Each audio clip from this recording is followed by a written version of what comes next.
What's going on, guys, and welcome back to Footy with an Edge. We're here live today talking about the Brighton preview. This is quite the game, guys. I mean, I don't know if you've already watched my video that I put out on the channel, but we just beat Liverpool at Anfield. I don't know if you guys are still buzzing off of that after so long, but that's something we did and something that we need to capitalize on because there's so much momentum, right? The keyword of the day is momentum. We have this momentum now. I know it's only 2 games, but we've never won 2 back-to-back Premier League games under Ruben Amorim. So this is our chance to capitalize on the momentum that we have and really make something happen, right?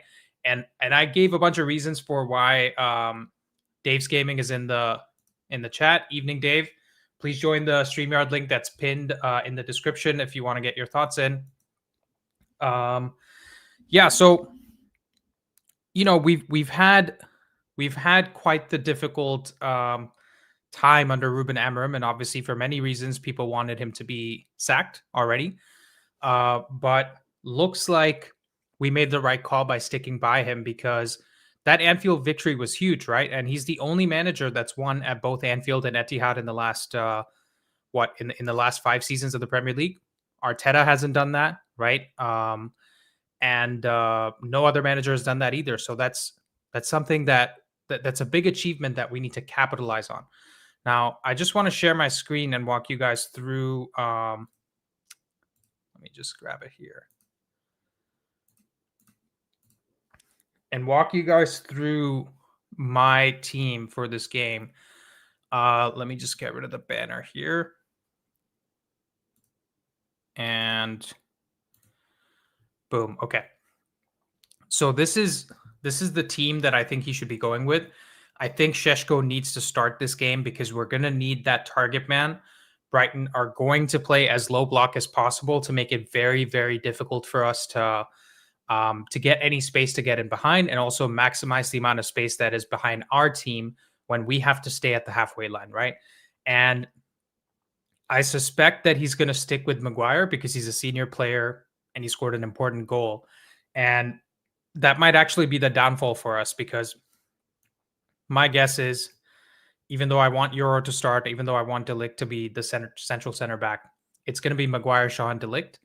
And we might be in for another sort of similar situation as the Brentford game, where before the Brentford game, I told you guys Euro should be starting this game, but he didn't. And look at what happened. And now, again, I think we're in a similar position where he might start with Maguire and we might be in big trouble. Because if this guy's on the halfway line and Brighton have a counter against us with Minte, with Gomez, with Ruter, with Welbeck, we're in big trouble, guys. But I think that's what Ruben Amorim is going to do. And then the question is about Cunha over Šeško. Look, Cunha obviously had an amazing game at Anfield.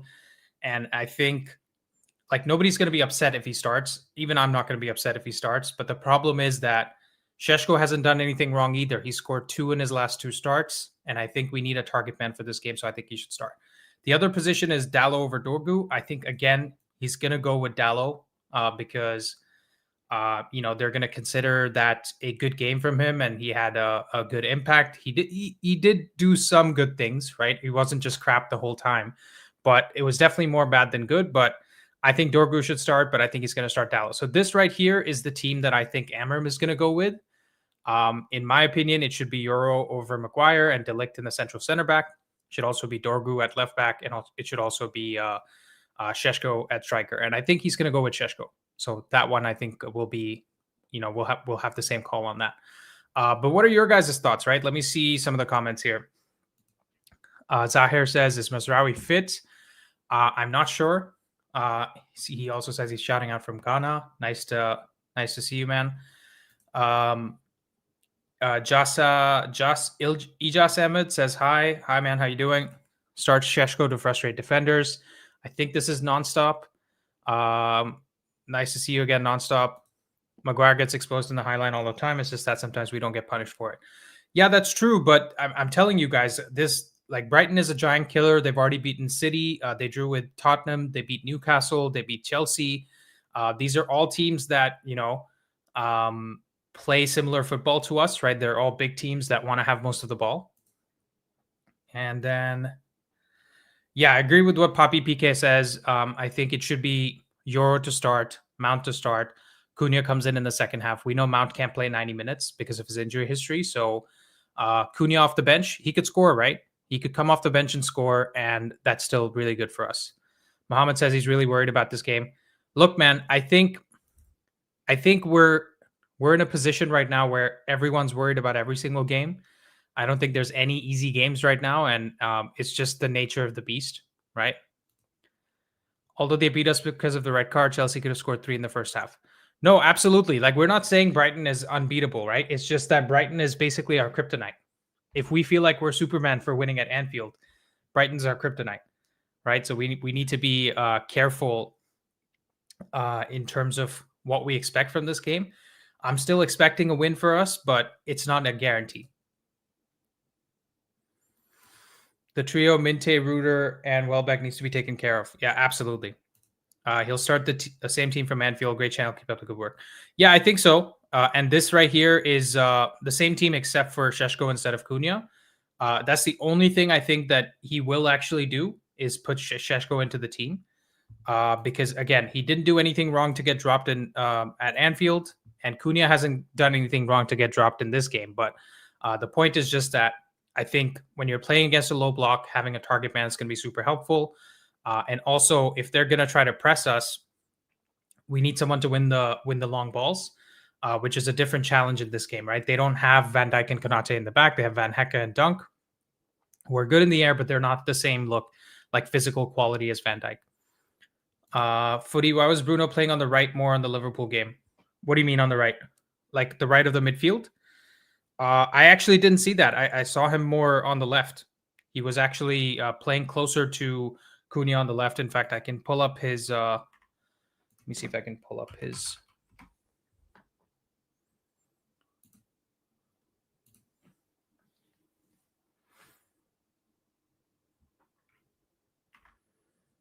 Okay, let's go take a look at this, guys. This is super interesting, right? So you have the Liverpool Man United game, and we're going to look at the passing networks. Yeah, so this is the United passing network right here. And as you can see, Bruno's kind of more central. Oh, Casemiro's more on the left. Okay, fair enough. That's a Chelsea fan is paying more attention than I am. That's something to be aware of. I guess we did have Bruno more on the right in terms of an average position than Cunha. But what I find interesting is most of the still frames that I saw, especially for my videos, he was on the left. But I guess you're right. On the average position side, he was kind of more to the right of Casemiro. That's a good question. I think he is more advanced, right? And maybe Cunha was more dropping deep on the left-hand side. So that could be a good reason for why Bruno was more on the right-hand side. They were both pressing from the front, right? I said it many times that Cunha was actually playing further forward than even Bruno was playing even more further forward than Cunha. So that's an interesting shout. Nice one, nonstop. So second half when Ugarte came on is when he went back to the left. Yeah, good point. Yora scored a few headers already and is amazing at the back. Will be fresher than Maguire after last week. Yeah, absolutely, for sure. Cool. Let's get some of the callers into the show. I see a few people already waiting here. So let's bring some of them in. I thought we call him Turquez now, not Van Dijk. That's what Jamal says. Yeah. You know what's funny, guys? I want your thoughts in the comments below. Some people are pissed that I'm calling him Turquez, and these are United fans. They're like, "Oh, I'm getting old. I'm getting sick of this." That makes zero sense to me because people were happy to shit on Maguire when we purchased him for 80 million and he wasn't as good as we thought he was. And when Van Dijk is making all these mistakes, I can't call him by a name, even though I'm not even a Liverpool supporter. It makes no sense. All right, let's get Dave onto the stream. Dave, how you doing, mate? Yo, how's it going? I am well, thanks. Can you hear me? Nice to see you in the flesh, I suppose. Yes, and you. Well, I see you in the flesh because I see your YouTube channel, so there you go. How you doing? I'm good. After the weekend. Absolutely. Yeah, buzzing. What's it like in Manchester? Walk us through the feelings because nobody cares about football where I am. The thing is, we went into that game. Obviously, Ruben Amorim still is under pressure. Let's face it, he was under a lot of pressure going into that game. But it took me back to last year, not last year, probably year before when Ten Hag was there, and we went into that. If we lost, everyone expected it. If we got a result, it was a result. Liverpool were coming off the back of was that the fourth game that they've lost on the bounce now? Or obviously they won last night. That was the fourth one. Yeah. So they were still not in the Premier League though. They're 3 games last week in the Premier League. Absolutely. I think everyone was. I mean, the press and the media have been having a pop at United like they always do. They were playing long balls. They weren't playing the normal game, and we obviously heard what Slot said after the game. And was he having a pop at United? Probably.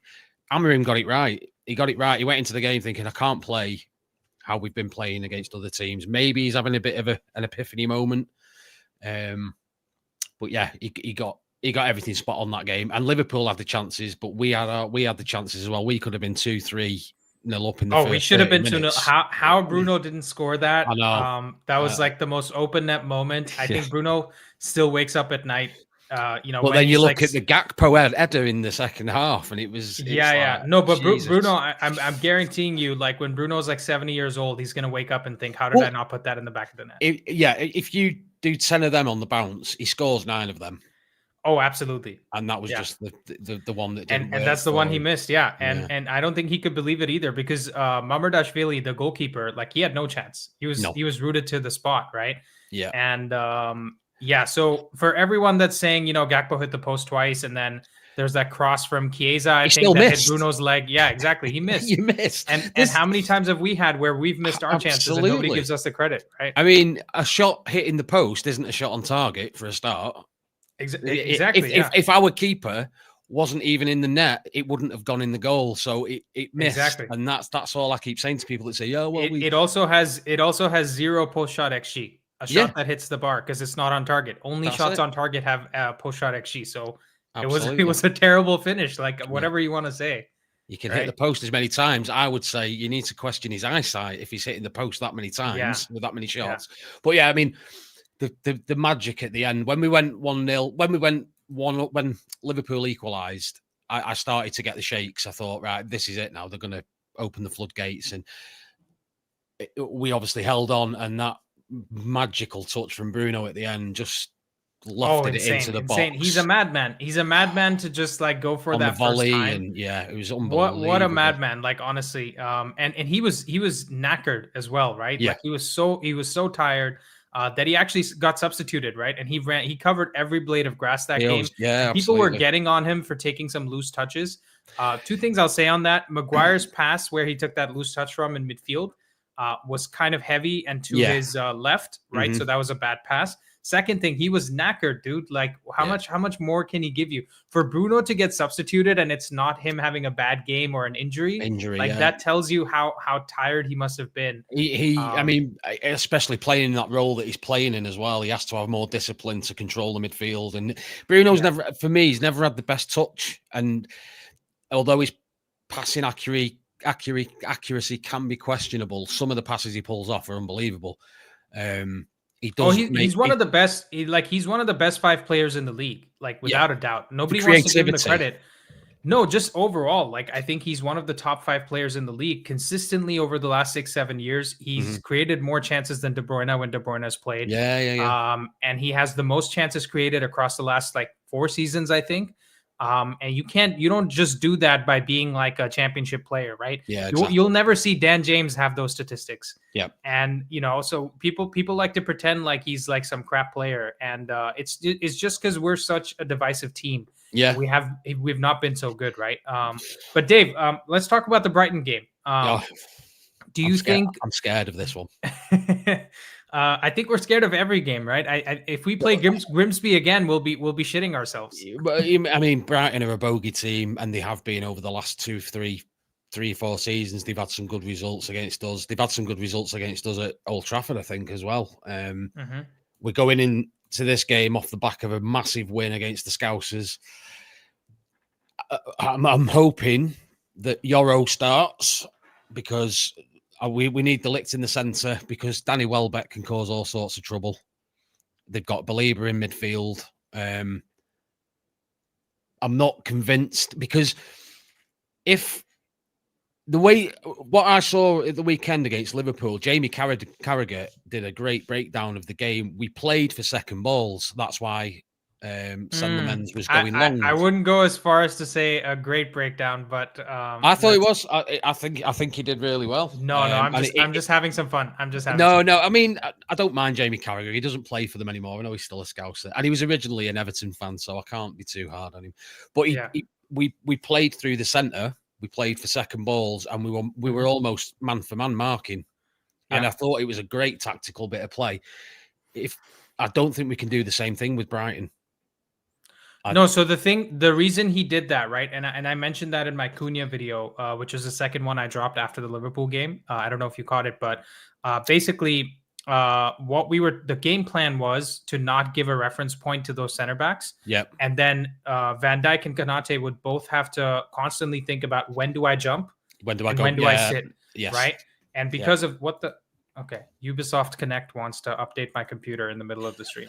Great. But anyways, so essentially they didn't know when to jump and when to sit. And because of that, what happened was there was this space in front of the center backs that we always had open, and we had an extra man in that space because Cunha was dropping, right? What we essentially wanted them to win the first duel. So if you look at Loman's pass accuracy, it's very, very low. But that was on purpose because we won the possession right after we lost it. Yep. Right. Every single time. Yeah. Absolutely. And we've been doing that in the Sunderland game as well. Yeah. And what I've noticed is since Lomans has joined the team, we're kicking long even more than we did with Bayindir. So well, Bayindir. I have some notes to make a video on that, but I've just been so many. And also, what I noticed as well is obviously he started when I saw the team and I saw the front three. Obviously, you've got Cunha and Mbeumo, which is amazing, but he put Mason Mount as the number 9 almost. But I think they all did well. Cunha played brilliantly. I know he didn't score, but I think he had an outstanding game. But when Lamens would go long, in the past, what would happen is that attacker that was close to the defensive line would try and get in behind. They weren't doing that because they were playing for that second ball. So you'd have Mbeumo on Van Dijk or whoever it was. And then they'd go up for the header, lose the header, and we'd get the ball. I just thought it was a masterclass. So I think Brighton will change their tactics after this weekend, although they're not doing as well as they were when we played them last couple of seasons. So I think so they're playing with a lot less possession this year. I think what Hirschler has done, he's kind of looking at Glasner's tactics and trying to copy them in a sense, where they're playing more low block or mid block. And again, I covered their possession stats this season. They were at 52.6% possession last year. Now they're at 46.6. So that's a 6 percentage point drop off, which is massive when you're looking at possession, right? Absolutely. And so they're essentially playing for the counterattack. So what they're going to do in this game is sit low and sit deep, soak up the pressure. And something that Brighton does really well, what they do really well is they'll actually lull you into a sense of false security because in the City game, in the first half, they barely tried to attack. They had one shot, right? They just had one shot in the whole half. City had 2 big chances. Even if they go 2-0 up, I feel like Brighton comes back and scores 2 in the second half because they're like, okay, we'll let you get into the game, grow into the game, and then second half we'll start with our press and they'll follow the instructions. The other thing I respect about that club is that there's no egos. You see all 100%. Of these names, there's absolutely no ego. Like Matoma is probably their most tenured player who's been playing for them for the longest time. He's not some superstar, right? He's a great player, but he's not sitting there being like Billy Big Bollocks or something, right? Trying to own the dressing room or something. So every single one of them works very hard. And, Welbeck, James Milner, they've got some veterans in there as well. And so I'm worried about this game. But Dave, give us a score prediction. I'll bring some of the other folks in. I'm still being optimistic. I'm going to say 3-1 United. Let's go. That's what I said as well. I said 2 or 3-1. I don't think we can keep a clean sheet, but honestly, if we get a clean sheet and win by 1 goal, like just 1-0, I'm happy with that too. Yeah, well, I'm not too bothered because I think clean sheet is very important for us right now, and also that gives Lomans a lot more confidence as well. Yeah, And that guy absolutely. he just looks amazing. Well, just quickly before you move on, just want to say Yeah, something about Lomans. Is it Lemons? yeah, Lomans. Lemons. Yeah, The guy's played 2 games now, and yep. he's putting up elite numbers for saves, and stoppages and blocks. And I know his passing's not what, like you said though. That was done by design. It wasn't him just oofing No, it no, no. like He can Bayern Day did. definitely, yeah. He can definitely find a pass when he needs to. And I'm Yeah, not saying he's world class. He's not Ederson, but that was definitely by design where he's kicking it long, and we'll definitely yeah, see more of that. and he's undroppable now for me, Yeah. especially for who we've got waiting in the line. He's Oh, undroppable. absolutely. No, we're more in the player of the season category than we are in the droppable category with Lomans. For him, it'd be if they were doing it tomorrow, it'd be between Lomans or Embuemo for me. But there we go. Oh Right, yeah, I'll yeah, let you yeah. move on. Easy. Anyways, thanks, Dave. If you want to stick around or come back in half an hour or so, I might pull you back in. Top man. See you later. Cool. Thanks, Dave. See ya. All right. Let me just read some of the comments here. I don't know, but we have to beat Brighton. Like even a draw is disappointing. I don't know why, but we have. Oh yeah, I agree with you. Pass accuracy and pressing are key ingredients. Absolutely. Cool. Let's bring our next caller in. Nelson, how you doing?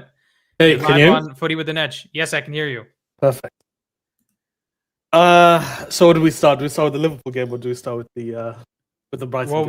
we start with an introduction, my friend. I think fair have you enough. called in before? Oh no, it's my first time. Go on, introduce yourself.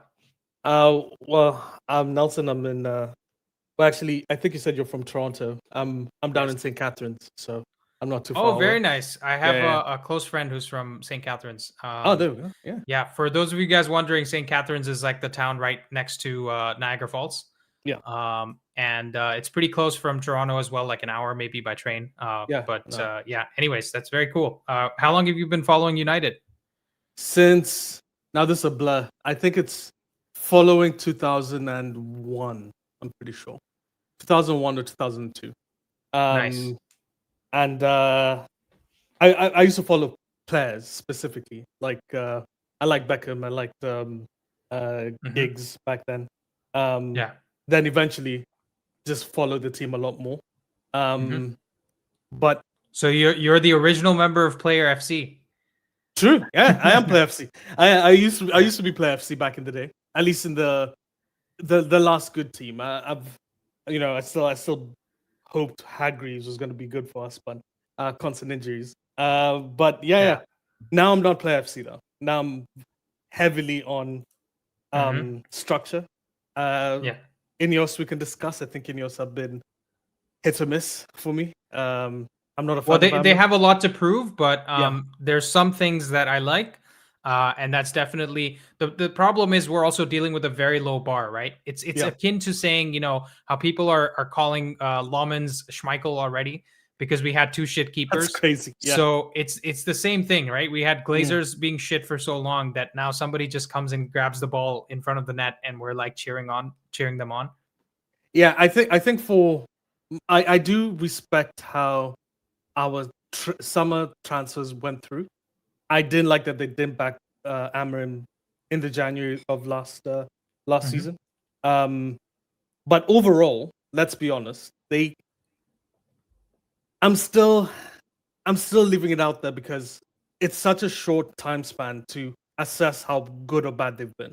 I think they've done a lot of bad. I think they've done a lot of good. But we will see over, let's say, 2 more years. Because if they are giving him 3 years, I think I'm not a fan of that. I think you should never specify, I'm going to give someone this long to be manager or whatever.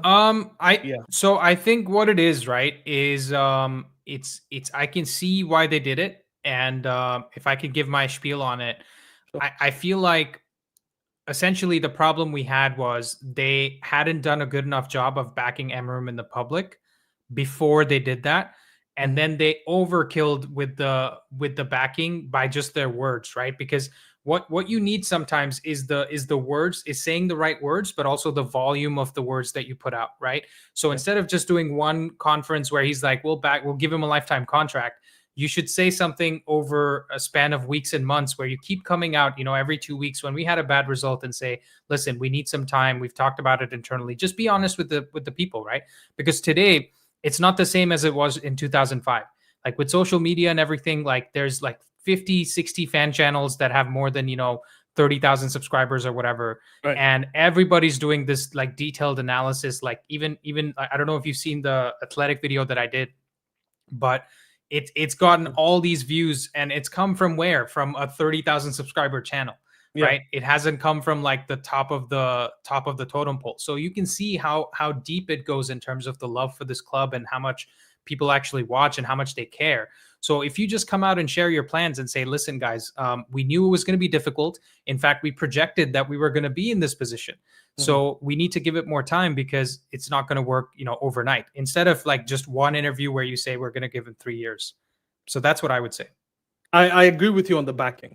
I think if you're in a bad situation, but you do see progress because that's a part that I would love to understand from their perspective, what metrics they're looking at on Amarim. I know you're a big fan of XG. I did watch the video. That's actually why I found you. It came up on my feed. I thought it was a fantastic video. But Thanks, with the XG argument, I do think we have slightly improved from last season. We have improved from last season, primarily due to the players and them fitting this system a lot better. But I still don't see enough, personally, to back him for 3 years. I can see you saying we'll assess at the end of the season, but I don't see enough for the next 3 years. And to segue that to the Brighton game, I think the Brighton game is going to be a good example of why I have this reservation. Because I still don't see us beating Brighton. Yeah. And it's not about being, Dave had said that they're a bogey team. They're a bogey team for a reason. The pressing style is really Manchester United's crux at the moment. We really struggle against teams that press so much. They'll press the entire 90. Our team won't be able to handle this. And to me, actually, the funny thing is, he's been one of our worst performers in the last few games, but I think a game like this is a game I would play Ugarte. And I know that sounds crazy, but Ugarte over whom? Sorry, over Ugarte over Casemiro. And I know that sounds crazy, specifically because of the pace. The pace that team breaks in is Casemiro's worst nightmare. Every single person in that front four beats him constantly. And it's a fact that they know exactly how to counterattack against us. It doesn't matter whether we play Dallo or Dorgu.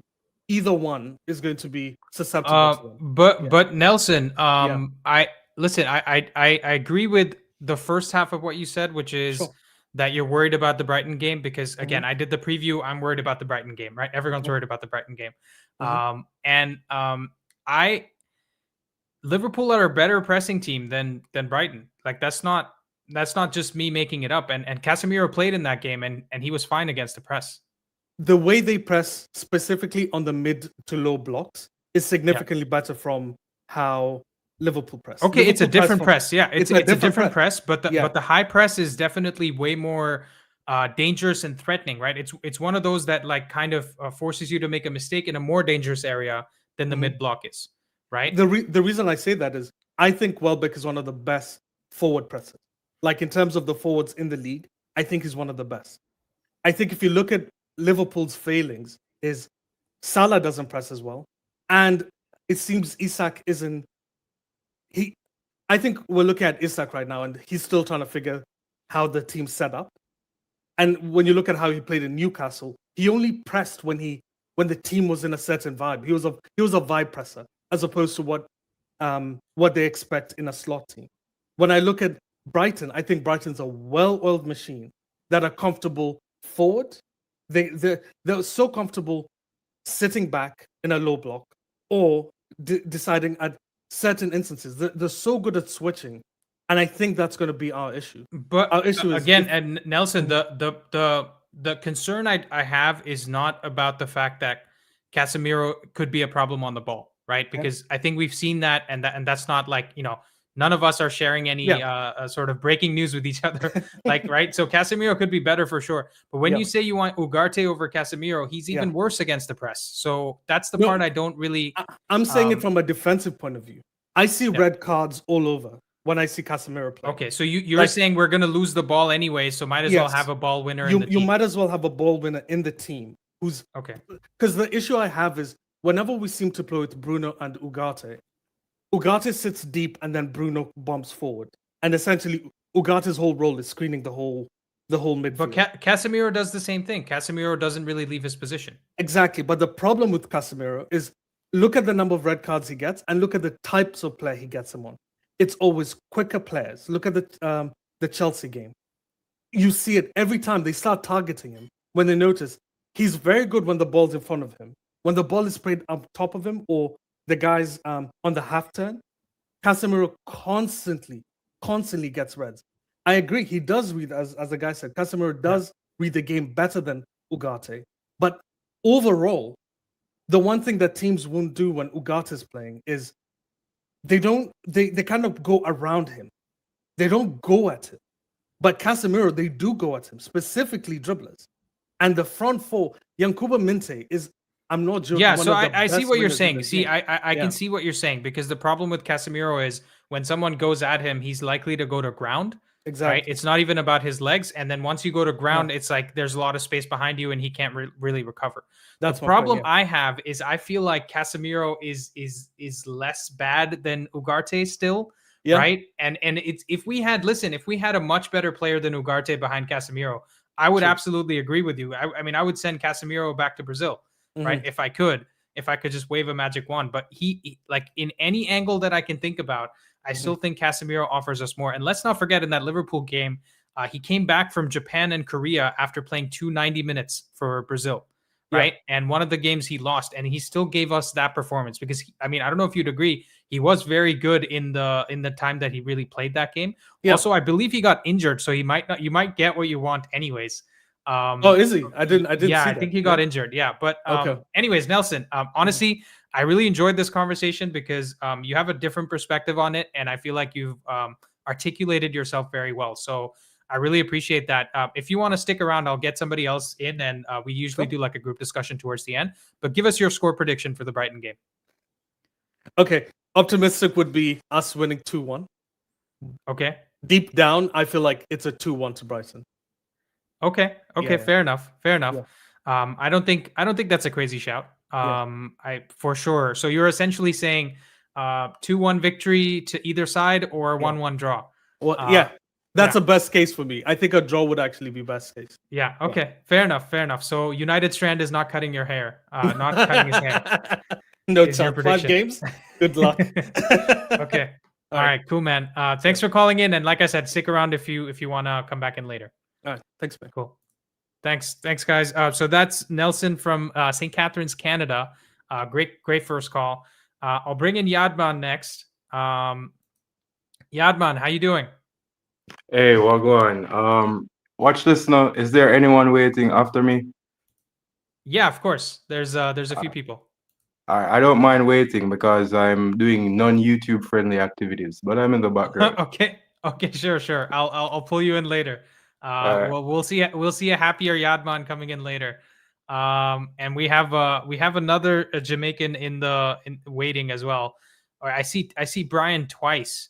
And I also see Nirav Da twice. So I don't know what are you guys also on the Zaza? Like what's going on? Let me see. Brian, are you with us? Because I see another entry from you in a different browser. Or maybe it's this guy.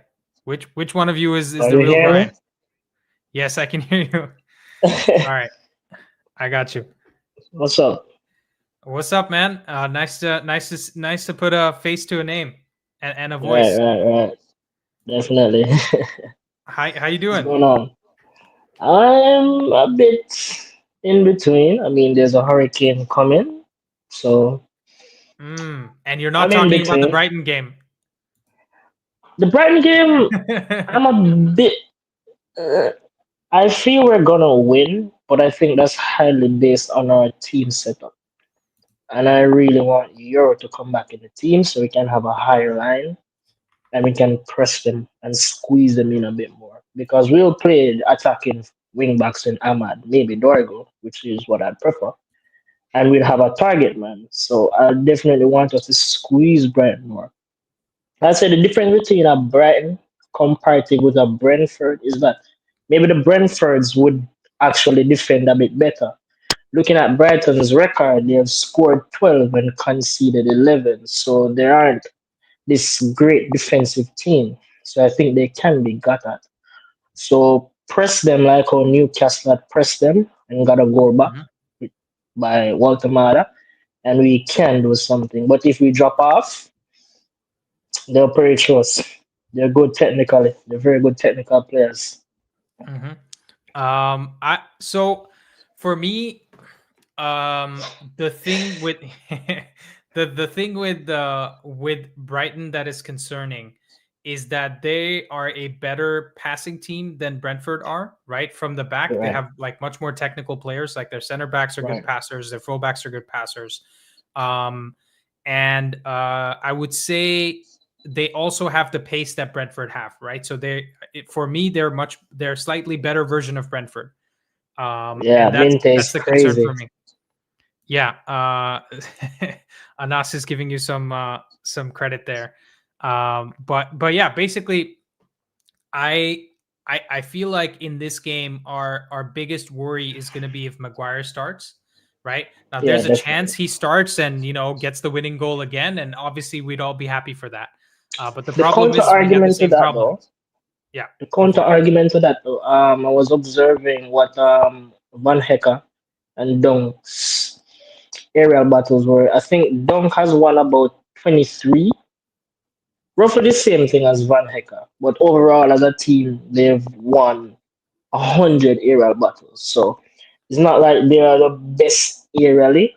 Their fullbacks aren't the tallest, so we can get at them. Their midfield technical players, but they're very small. So we can get at them aerially. I'm not sure if Amram will put that into his thinking, but I just Well, leave Sheshko top. it's gonna be a lot of long kicks, right? So if you remember the Chelsea Yeah, game when we got Sanchez sent off, what was that? That right, was a long kick to Sheshko. He flicked it on towards right, Mbumo, and then he got Sanchez sent off, right? So we could see a right. lot more of that happening. And again, another reason why I think Sheshko should start. And you're saying the same thing. You're saying essentially having a target man putting crosses into the box is something that's going to work in our favor.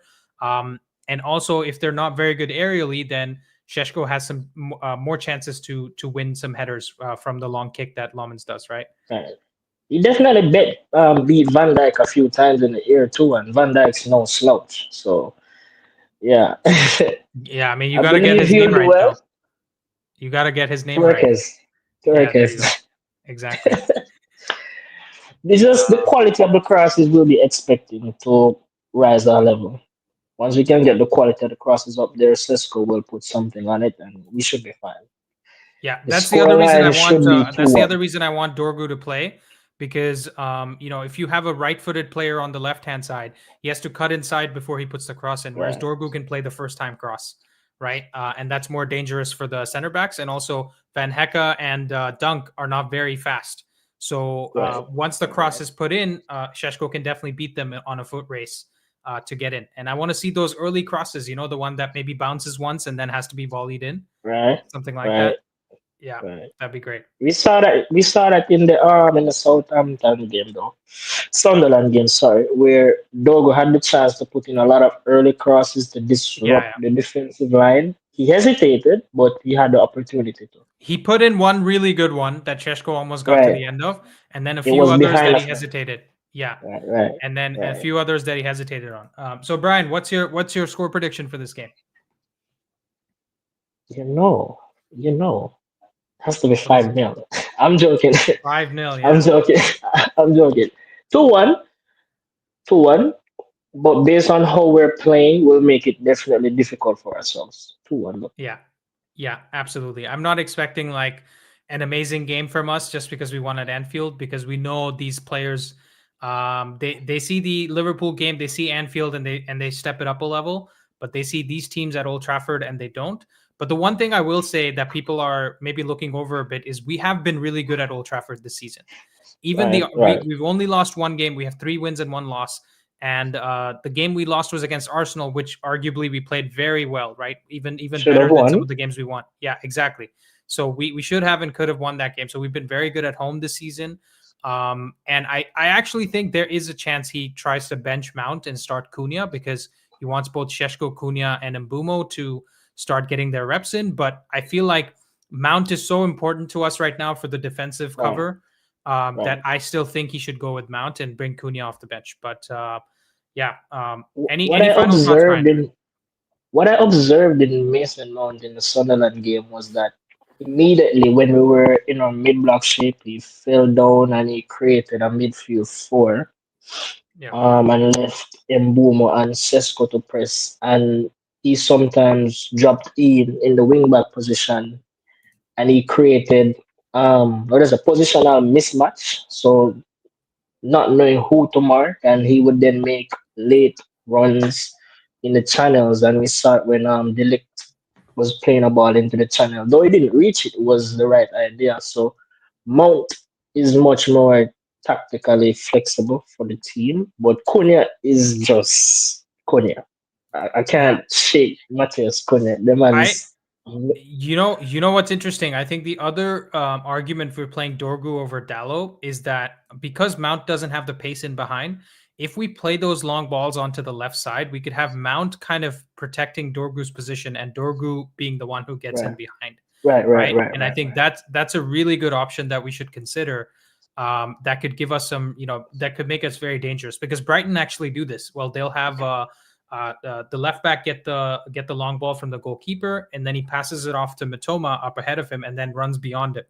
Right, so we could have something right, similar where the ball goes from Lomans into Dorgu on the left hand side here, and then he interchanges with Mount and runs beyond him. Right, and that could be right. something that is super good for us. So another reason for Dorgu to start. But anyways, Brian, let me get some of the other callers in, and like as always, please stick around, and I'll bring you in for a group discussion at the end. But nice to No see, problem. nice to put a face to a name, and stay safe with the hurricane, man. Definitely. All right, cool. That's Brian, guys, longtime caller. Compose View is also in the chat. Compose, why don't you join the call, bro? Like, what have I, are you upset at me or something? What's going on? You're one minute you're defending me on Stephen Housen's channel, and on the next minute you refuse to join the call. It's not a good look, brother. All right, let me get I'm gonna give Yadman another few minutes to settle in, and then okay, and I'll bring in Arthur to the call. Hey Arthur, you're live on Footy with an Edge. How you doing? We can't hear you.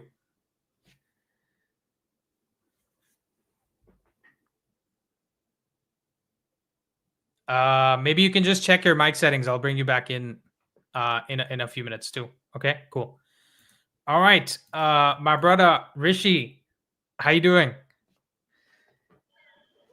Doing good.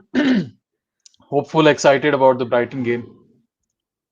Yes, yes. Your camera angle has changed. You're looking. Are you on a laptop now?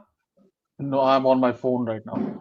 Okay, that's fine. That's fine. Totally cool. I just noticed Yeah. because we've already done 2 podcasts now, guys. Go check it out. But it's a different camera angle. Anyways, so how are we feeling about the Brighton game? For the first time in a long time, when we're about to face Brighton, I'm quite excited. Uh, Excited because we'll get to see what this team is going to do. You know, there needs to be some. I think people want to predict so many things these days. They crave certainty so much. They're kind of missing out on the excitement of what happens when you're facing the uncertain. You don't know what's going to happen. See, a betting man going by what has happened in the last 6 games is going to go and say that we'll probably lose or we'll be lucky to draw. But I'm more hopeful than that. Yeah, right. I mean, it's still Diwali, guys, so I'm really sorry. There's going to be fireworks in the background. Can't do anything about it. People go nuts here. They're bursting firecrackers till 2 a.m. So not much I can do. Uh, but anyways, yeah, talking about, I hope we get to see something explosive at Old Trafford. day after tomorrow. That's for sure. Because see, in the last 6 years or the last six fixtures, we've lost to Brighton and they're a bogey team, but we've also never won at Anfield, right? I felt that going into that fixture, right, they knew that for the last 10 years, the team has suffered. Most of these people who went there, Shaw and Dalot and Maguire and Bruno, all of them were living with the pain and the shame of losing at Liverpool and being trounced at Liverpool, not just Also, by losing. the way, I'm pretty sure if I have this stat right, the only players in our squad that had ever won at Anfield were Shaw and Maguire, and both of them were not for United. No, And it was Mount. Mount was one of them. He had won with okay, Chelsea. sorry, Shaw and Mount, yeah, Shaw and Mount, And and Shaw had won it with yeah, Southampton. When he got asked about it after that win, he didn't even remember that he had won at Anfield. Right, so yeah, that's how long ago it was, and that's what we're yeah, talking about, right? So that's the historic euphoria that we had in that win, and yeah. Rishi's talking about essentially us being able to do, I guess, do one up on that and actually beating Brighton at home. Yeah, because they know what it's about, right? I think the last, like they've been crackerjack games every single time. I remember during lockdown, we won a game against them after the final whistle was blown. Yeah. that's how that's how ridiculous these games have been. So I'm quite hopeful. I think that's my bottom line. I'm going to be excited when I watch this game. I know there's too much history. We turn up for a big game and then we, dunk on ourselves immediately after that. But there is something different. I don't know. I mean, for all the match previews, and I know you did a great job with your pre-match analysis.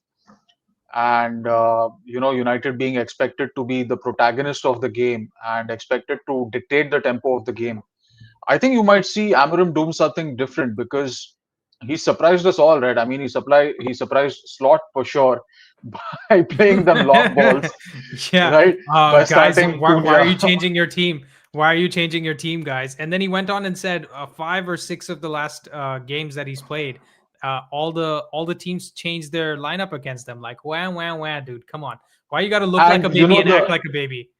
the funny thing is that the winner by Chelsea, starting from the goal kick, from that point, from the goalies, like 15 or 20 touches, all of them right along the carpet, not even a single bouncing ball.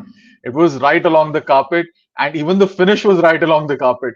So Yeah. I don't know where was this press then. It was the 90th minute. They were supposed to press them high up and then win the ball and try to win the damn game. Yeah. It's So ridiculous. Also, yeah, Slot, just quickly, like 10 seconds on him. Everybody's talking about their defense being so bad. I saw Wayne Rooney talking about it and everybody talking about it. Guys, it is not the defenders having bad individual games. It's the system that's exposing them again and again because we have both Salah, Gakpo, and Isak. All of their front three does not track back.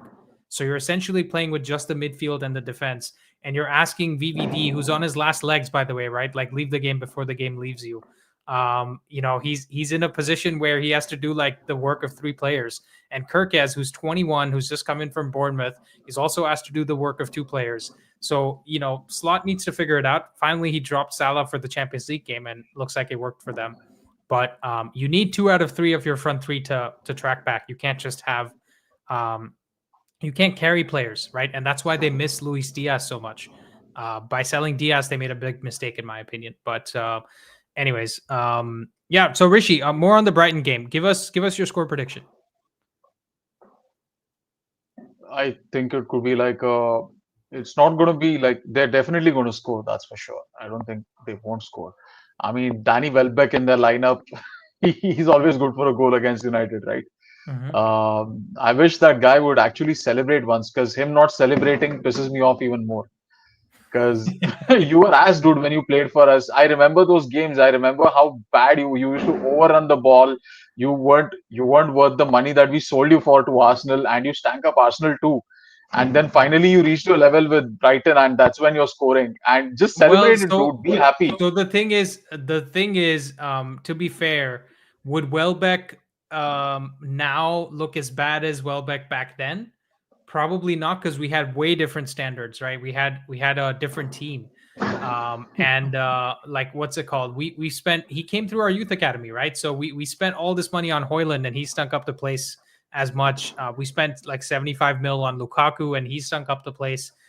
even though he scored a lot of goals. That's what I'm saying. Like when you go back now and watch these players that you thought were crap, you're like, damn, Lukaku had 16 goals in the league one year, like under Mourinho. Like what the hell, how did that happen? When we finished second, I think he Yeah. was our top scorer. Yeah, he was our top And scorer, and in fact, he got 26 goals in all comps in that season.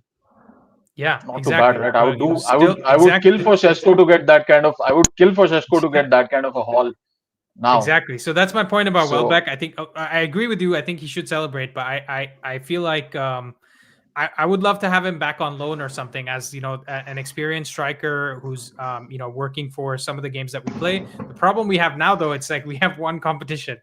So where does Welbeck even get games? Because we're barely figuring out how to play Šeško or Cunha in the team. How do we get right. and Xerxes not getting any minutes? So where's Welbeck going to come in and get any minutes? So if we get Champions League, maybe for next season, that could be a shot for us to get Welbeck Yeah, back. Did you give us your score prediction, Rishi? I didn't. Sorry. Sec. I think it'll be like I'll go for 3-1. 3-1 United. Yeah, United. Okay. All right. Awesome. Cool. Thanks, Rishi. I'll bring in the next caller. But like I said, stick around if you have the time.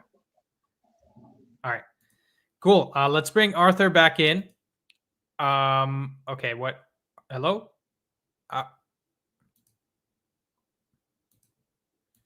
Why can't I see Arthur? Hey, can you say something, Arthur?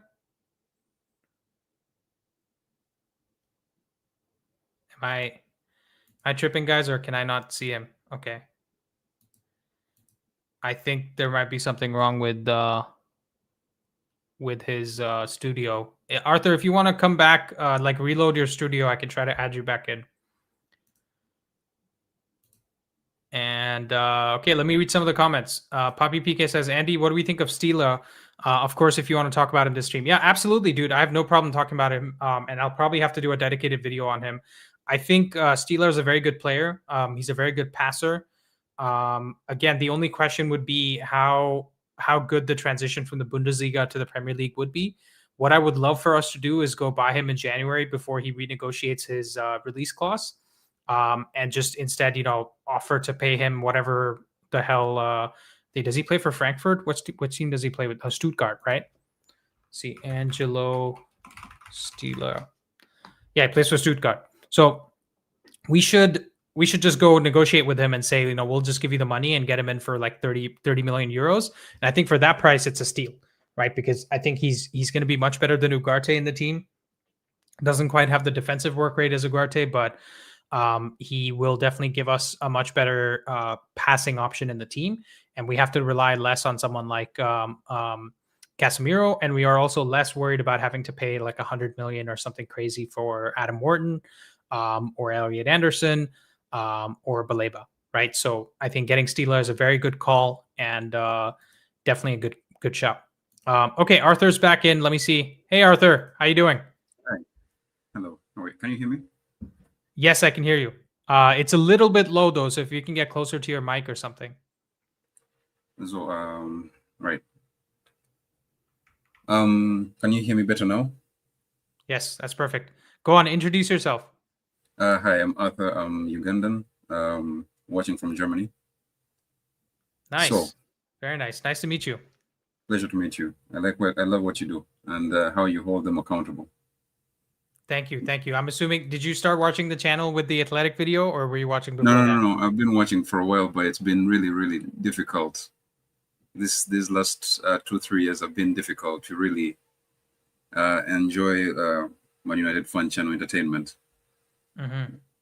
Yeah. So regarding the Brighton game, I have reservations about the whole game entirely. We have this momentum from the Liverpool game. I understand that.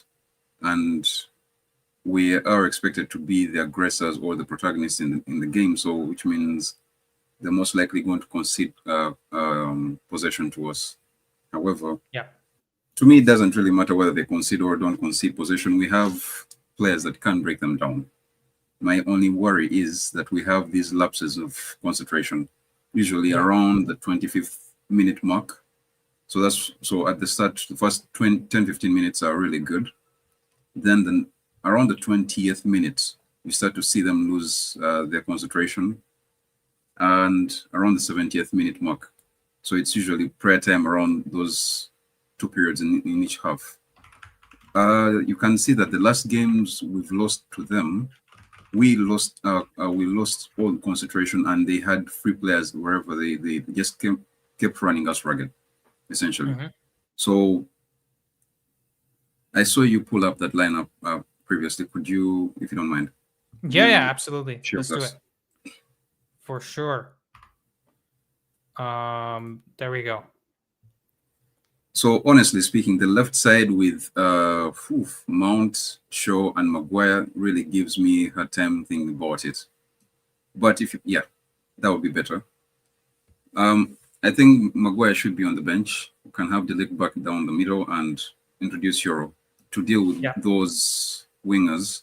I think Shaw will have the most difficult time because, I mean, both their wingers are ankle breakers. Let's call it what it is. They are good on the inside and outside. So, yeah.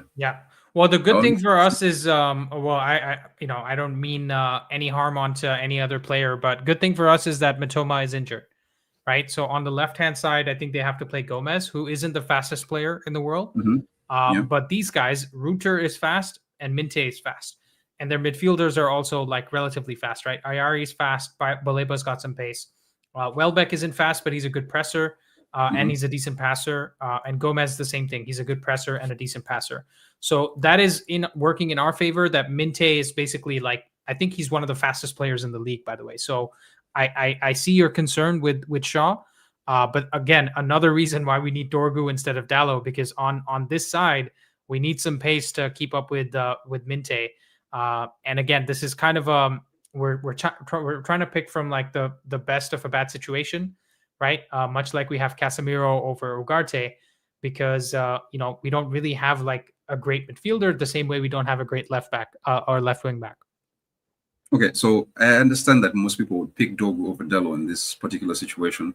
However, if you look at the statistics of both players, the way they play, and sort of their mentality towards attacking and defending, Dorgu tracks back a lot, yes, but he's also very attack-minded. So the moment we get the ball, he's off. He doesn't really see what is behind him. He's just off. Dallo, on the other hand, will hold position, and he's been hurting us a lot in that aspect. So if you have him in the team, you guarantee to have that sort of extra security with next to Shaw. I want to agree with you, but I've also seen the highlights of the Brentford game where he basically ran away from Schade, who's a German player, so you know who that is, right? And so I hear you, and that's what I was trying to say, right? It's the best of a bad situation. I don't disagree with you. I think Dallo, in Ten Hag's second season, when we had all those injuries and we finished 8th, Dallo was our player of the season, right? He was our most consistent player. He was playing every single game. I like Dallo. I don't have anything personally against him. In fact, he's on, I think, £80,000 a week or something. So he's also a very reasonable salary, and I don't think we should necessarily sell him. But my problem with Dallo is that he just does dumb shit sometimes. You know what I mean? That you just, for being a 26-year-old, for being a 26-year-old, he's 6 years older than Dorgu, by the way, right? Yeah. And he has a lot more experience than Dorgu. But the fact that we're even having a conversation comparing the two of them tells you how Dallo can just switch off. In fact, I would say his defensively, he switches off, as much as Dorgu, and that's a bad sign when you have a young player who's coming to the league, who's kind of as good as you defensively, right?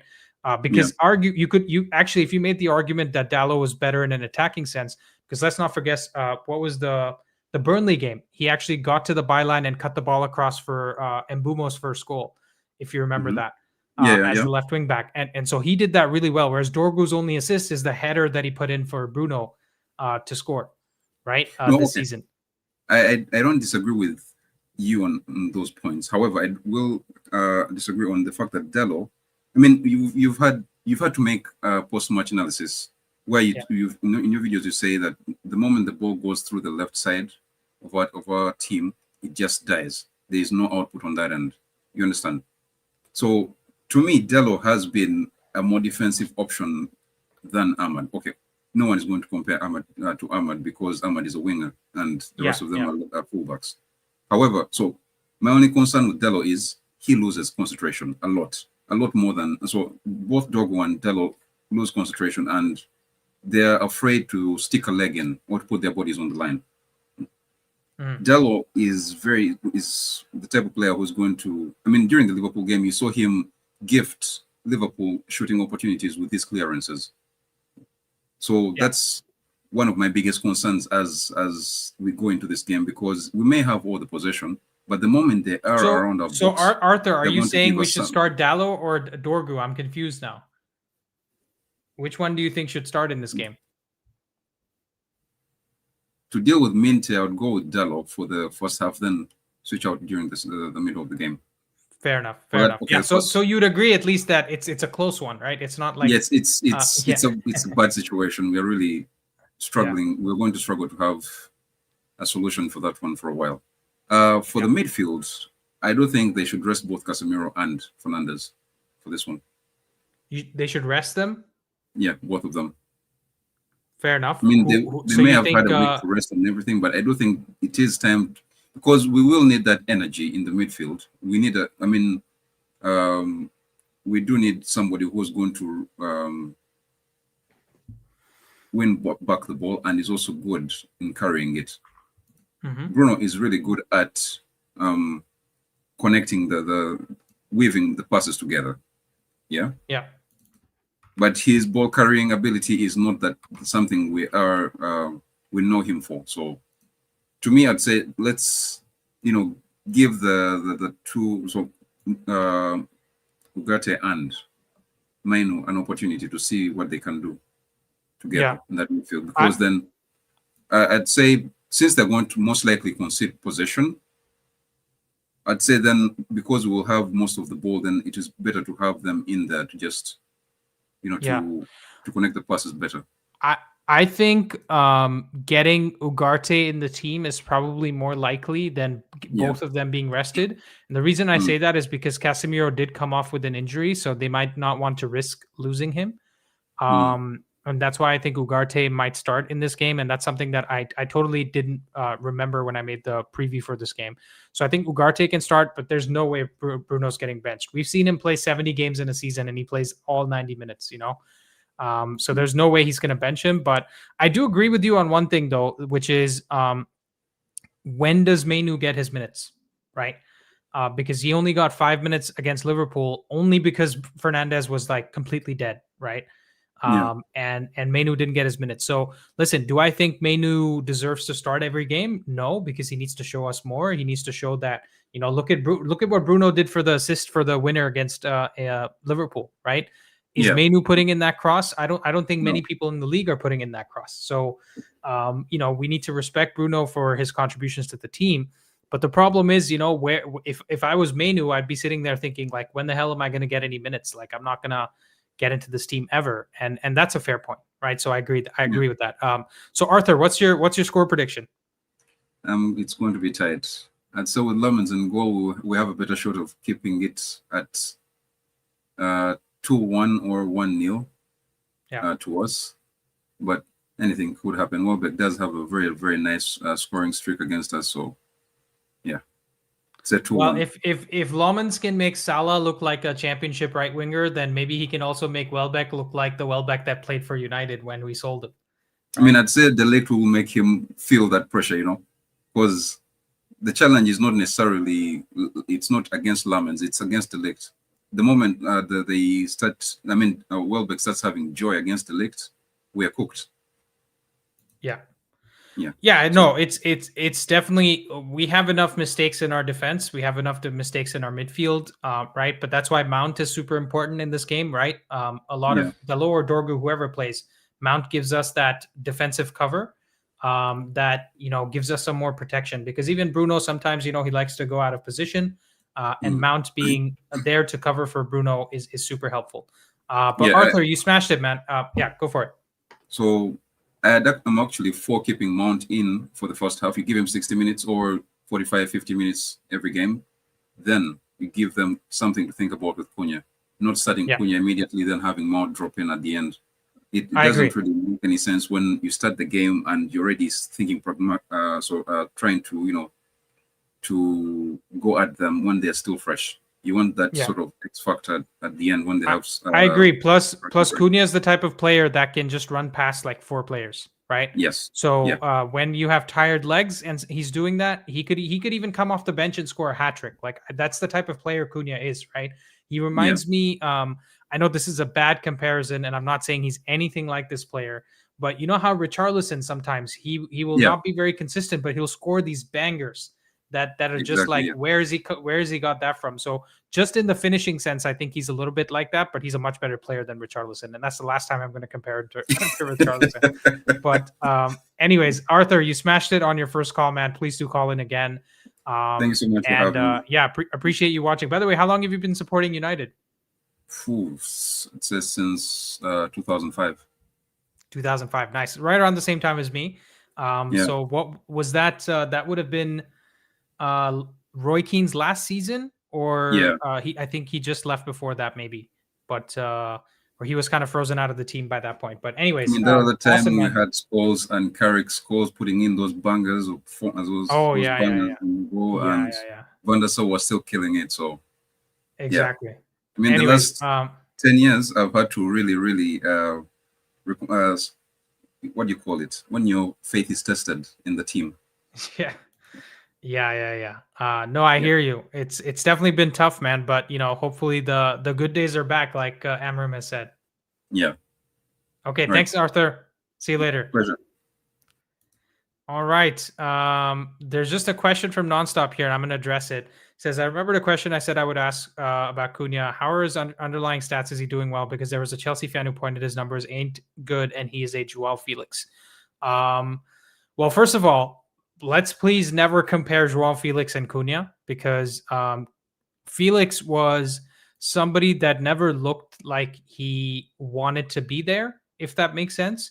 He came for big money from I think it was Benfica to what is it? To Atletico Madrid, and he just seemed like he was happy to make the money and just go around. So by comparing him to Cunha, it is not a fair comparison, because I feel like Felix got his fame very early on in his career, and because of that, it kind of got to his head, and he never really tried as much as he should have for the talent that he had.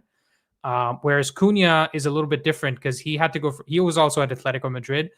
Then he played in the Bundesliga. He played in Wolves, and he had to earn his success. And he's done really well in the Premier League already, which Felix never did. So with Cunha right now, his underlying stats may not look very good. I haven't looked at them in detail, but even though he is 008, we saw his impact in that Liverpool game, and I don't think Felix has ever done that in his life. So. You can ask the Chelsea fan to come talk to me later. Okay, looks like Yadman is good to go now. I'm gonna bring in a nice little group session here with I think 2 Jamaican brothers. Are you from Jamaica too? I see the JM on your name. Yadman? Oh yeah. I don't know. Yeah. I think Brian's also Jamaican from what I remember, but I don't know if Brian's with us right now. You're muted, brother. But anyways, we'll give him a second. Nelson, how you doing? Thanks for sticking around. Yeah, I'm alright. Thanks. What's up? Okay, Brian's with us too, and we'll bring Richie in as well. Why not? Let's do it. Brian, are you in the kitchen cooking, brother? What's going on? I was just lying down for a minute. Okay. Hopefully not trying to fall asleep. Right. All right. So Yadman, give us your thoughts. Thoughts in general. Your first time joining in, and go on, introduce yourself. How long have you been supporting United? Well, I started supporting United basically the worst time. So that was 2012 when Sir Alex was retiring. I liked football before that, but I never officially chose a side. But like my player FC Virgin over here, United really had, the best players. So I just say, hey, I'll go with the side. Ever since then, it's been pain. But so who was your favorite player? Right? Was it Rooney? Was it Rooney? Who did you start watching for? Who did I start watching for? Well, it was really Beckham, to be honest, because those kicks, I watched hours of this guy finding the rubbish bin, from Yeah. feet out. That was just yeah. And then Ferguson, of course, was undoubtedly the best manager in the PL, right? Still is. Don't say was. Still is. Is Yeah. undoubtedly the Yeah. great, right? Yeah. So it was just natural. So there, and of course we have our good times. One that's forever in my memory is that 3-2 comeback at the Etihad with Pogba. Oh, you know Oh what? yes, You know what? In two streams ago, I said this randomly. I was like, my one of my greatest memories as a United fan is that 3-2 victory because they were laying it so thick on us, right? They're like, you yeah. guys are so Remember crap, this and that that. that And we season? go from 2-0 down in the first half to beat them 3-2. And Rishi, did we watch that game together? In person or I'm No, no, we remembering didn't. things. We didn't. No, we didn't. We We didn't. didn't Yeah, but watch it and together. even and the guys, it was Alexis Sanchez getting an assist and Pogba who was Yeah, there was talks about a and transfer for Pogba to City and then he was did the I think he did the McTominay he assisted as well. I He think it was he him chest painted down the ball for Pogba. Beautiful, beautiful game. But yeah, he painted times his like hair blue those. before that match. We were playing at City and he painted his hair blue because there were rumors that he would transfer to Pep's team. I remember there was a lot dude, of things, and when he scored, he dude, did this. yeah, Oh, there's Yadman. I'm not just saying this because you brought up Pogba, but with the light flickering on your screen, you do remind me a little bit of Pogba. Like you've got the some of the facial features, and that's great, man. Awesome. Maybe you that's got to how it paint your goes, hair blue man. the next time you're on stream. Yeah, that I can't do. Jamaica. But yeah, with regards to the match, I've been looking at some stats, right? And well, two things in a sense. Our keeper, despite the fact it's been 2 games, right? Where you look at is per 90 stats, they are amazing to say the least. He's 99, 88 percentile in virtually everything.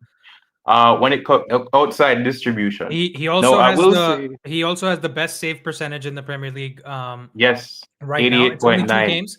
Yeah, Only it's two only two games, games, but but it's still very good. Yeah. he's averaging 4.4 saves per game. He's amazing. No, he has 2.2 high claims per match. That's way more than our biscuit virgins I don't want to talk about, right? Limpers Olympic, right? Yeah. Those Yeah. kebab, hey, let me not say. No, the only problem, according to the stats for him, will be his distribution because he has 9.5 accurate long balls per match. That's top 88 percentile, right? But his pass accuracy is 28.9. What I will say, I think that has happened because he was told to go long, and it did make sense because we were playing for the long ball, and he was still accurately finding Mbuma. It's just that VVD was always over Well, Mbuma. the goal was to lose the duels, Exactly, right? right? Because So we that let them kind win of the first poisoned duel the and then stats. lose the second one. Yeah, for sure. Basically, so that kind of poisoned the stats a bit. I think with the confidence that this guy has, instilled in the side, I think this game, Kurzawa is going to expect us to do the same hoof tactics because we look good at it, right? So even though Brighton is pressing, I think they're going to press hard for that second ball. So he's going to have them fall back and press for the second ball. Probably overload one side towards because we use that play out where we have the midfielder come in, they knock it to Euro goes long. They probably overload for us to do that to Sesko and play hard for that second ball, right? I think Amorim can probably get around that by having one of those center halves step up, whether it's Yaro, whether it's Delit, step into that midfield when we get that possession and then play down towards the channels, then send that ball in. Right. I think that's a good avenue for us. I think it's our best avenue because if we go towards that second ball game, yeah, we've looked good at it, but we know Brighton. They're a very technically good team. They have a very Yeah. good team. It's not a one-man show at Brighton. It's all a team. Their best player, as you said, is Minte. He's not a superstar in any sense. He's just a player still at the club, right? They don't have egos. Everyone plays. They have players constantly rotating because they're a selling club, right? So there's no sticking here. You come in, you're doing a job, you're doing this role, and they do that very well. Yeah. So it's going to be up to us now to understand that and work with the tactics because I think the tactics can work. Finally, I don't want to take up the time. But one last thing I want to say. In that Liverpool game, we had a weakness around the back. I'm very surprised they didn't take advantage of in any way. When Ahmad was playing in the back five and then he had to jump up, there's a moment when Delit is coming over where Szoboszlai, he was kind of dropping in the middle while Isak was staying a bit closer to Salah. So if Szoboszlai was closer over, you'd have Gakpo, Szoboszlai right there. And they could do this little triangle. Everyone knows that triangle where they do the tap, tap, tap, tap, right? And that was very deadly. It kind of started, but I don't know. Gakpo seemed to not want to play with Kirkes. There seems to be something because I did see one channel saying Kirkes was the press trigger, and upon rewatching the match, that did indeed seem to be the case. It does explain a lot of Van Dijk's aggressiveness towards him and his hesitance to pass as well, because Van Dijk is smart. He'll have seen that. So, well, that's the last time I'll hear you give Van Dijk a compliment on this channel. But true. Yeah, I'll just say this in terms of the Liverpool game. The problem they had, and they still have, by the way, right? Just because they scored 5 goals against Frankfurt in Germany, where, by the way, Wirtz played in Germany, Szoboszlai played in Germany, Ekitike played in Germany. All 3 of those guys scored, right? All three of those guys scored. So I'm not getting excited about that if I'm a Liverpool fan. But the problem they have is they're carrying too many passengers in that team in the forward line, right? Even Gakpo, somebody who, he's not a big ego player, right? He's somebody that if you ask him to come back and track back, I think he will. But he not once tracked back. If you remember that Bruno shot in the 24th minute where he hit the post in the Liverpool game, wide open. Gakpo was right behind him, but he never came close to him, so he was wide open, and that's just the problem like they Bruno have. With Smith Rowe, yeah. Yeah, that's true. Bruno's also made that mistake. Bruno was more not tracking the runner. This was just more like not making any effort at all to be close to that guy, and I think that's the problem because they have Ekitike, Isak, Salah, Gakpo, and none of those guys are tracking back, right? And then you have midfield and the defense that has to do extra work every time. Like Kirkes, he's 21 years old, man. He's coming to the title winners. He has so much pressure on him. He's also Hungarian, right? So there's probably a bit of a language thing as well still. Like, I don't know how long he's been in the Premier League. And you're putting so much pressure on him. And even Van Dijk, he's like yelling and shouting at him. Bro, like, why not ask Gakpo to come help your young left back who's under so much pressure? Everybody's talking shit about him. Van Dijk loves vibes defense too much. Exactly. There you go. That's more like it, man. That's how we talk about Turquez around on this channel. But anyways, I see Nelson, Brian, Rishi, you guys have been patiently listening. I think that was a good breakdown by Yadman. I think what we need to be careful about in this game against Brighton is not get too excited about the press and make sure that Mount is doing a lot of defensive work and we play in that 4-4-2 shape that we've seen. And it's very important for us to basically make sure we win those second balls and we don't get counterattacked a lot, right? And that's why, again, I think De Ligt and Euro should be in that back line, not Maguire and De Ligt. But your thoughts, guys. Let's start with Nelson. I actually think we should choose Mazraoui on the right side if he's fit. As a right center back? As the right center back. Because the thing they're going to do is they're going to play the game similar to how we played against Fulham. They'll play 2 guys in the center and then 1 guy who pushes the width. And that guy's going to be Yankuba Minte. And that's going to be an issue. I'm a big fan of Minte. Really, really big fan. He is so scary. I don't care which fullback we put on him, or wingback in our case. He's going to destroy them. The only difference is I like how Maguire reads a game and his pace. And one of the things he has is ridiculous physicality for a guy who's in that tall. Yeah. So if he's there, because I think what Welbeck will do, Welbeck will try and isolate the main center back and push him to the width to create the hole. And one of whoever's going to be, you said Mitchell was injured. So whoever is playing it's on that Reuter behind Welbeck, and then Diego Gomez, the Paraguayan cam. Yeah, he's going to be on the left. And I think that's going to be, because if you play with two central attacking midfielders, technically in our formation, we really struggle. because that's what Fulham did against us. They just moved Iwobi into the midfield, and we just couldn't keep up. The issue with Dallo, someone had said they liked Dallo, and I was screaming. I was dying out here. Yeah, it was Arthur, our Ugandan friend from Germany. Listen, I'm Kenyan. Ugandans are our neighbors, but brother, Dallo does not press. He loves doing. He defends with a support defender, so he tries to like shoot the guy into the other centre back to take the ball.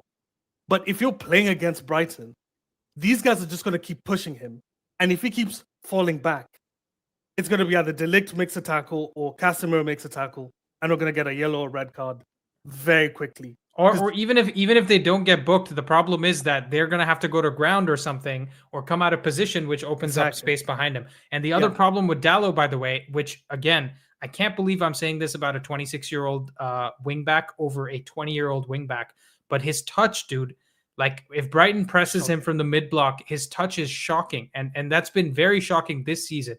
He hasn't played like this before, so I can't explain it. Like, I don't know what the problem is. Maybe he's getting Portuguese instructions and training for the first time, and he's like, I don't know what to do anymore. But it doesn't make any sense. But yeah, go on, Nelson.